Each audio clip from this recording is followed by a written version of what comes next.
আচ্ছা, তোমরা কারা কারা বলো তো আমার মতন নিউ ইয়ার আসলেই বিভিন্ন রকমের রেজলিউশন নাও আর তারপর কয়েকটা দিন যাওয়ার পরে সেগুলো সব ভুলে যাও।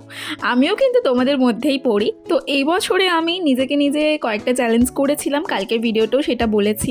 তো তার মধ্যে এটা একটা যে আমি রোজ সকালবেলা ঘুম থেকে উঠে ওয়ার্কআউট করব। বিয়ের আগে কিন্তু আমি মোটামুটি ওয়ার্কআউট করতাম, বাট বিয়ের পরে লাস্ট 1 ইয়ার আমি একদমই ওয়ার্কআউট ছেড়ে দিয়েছিলাম, আর যার ফলস্বরূপ কিন্তু আমার দেখতেই পাচ্ছ কতটা বেলি ফ্যাট হয়ে গেছে। আর এই ওয়ার্কআউট করতে করতে আমার চুল খুলে যাওয়ার সমস্যাটা কিন্তু অনেক দিন আগে থেকেই। তো যাই হোক, চুল টুল বেঁধে নিয়ে আবার ওয়ার্কআউট করছি। নিজেকে নিজে অনেকগুলো চ্যালেঞ্জ দিয়েছি, তার মধ্যে ওয়ার্কআউট করাটাও একটা চ্যালেঞ্জ। তো যাই হোক, রোজ সকালবেলায় এটা করব ডিসাইড করেছি। তারপর দেখো, আমলা আর অ্যালোভেরা জুসটা খেয়ে নিলাম, তারপর একটু ছাদে চলে আসলাম হাঁটাহাঁটি করার জন্য। শীতের সকালে এই ছাদের রোদটা কিন্তু বেশ ভালো লাগে। আর ছাদে আমি কয়েকটা গাছ লাগিয়েছি, তো সেগুলো তো একটু জল দিয়ে দিলাম। আজকে সকালটা তো এরকমই সুন্দর করে শুরু করলাম। এরকম ধরনের নতুন নতুন ভিডিও দেখতে হলে ঝটপট চ্যানেলটা সাবস্ক্রাইব করো।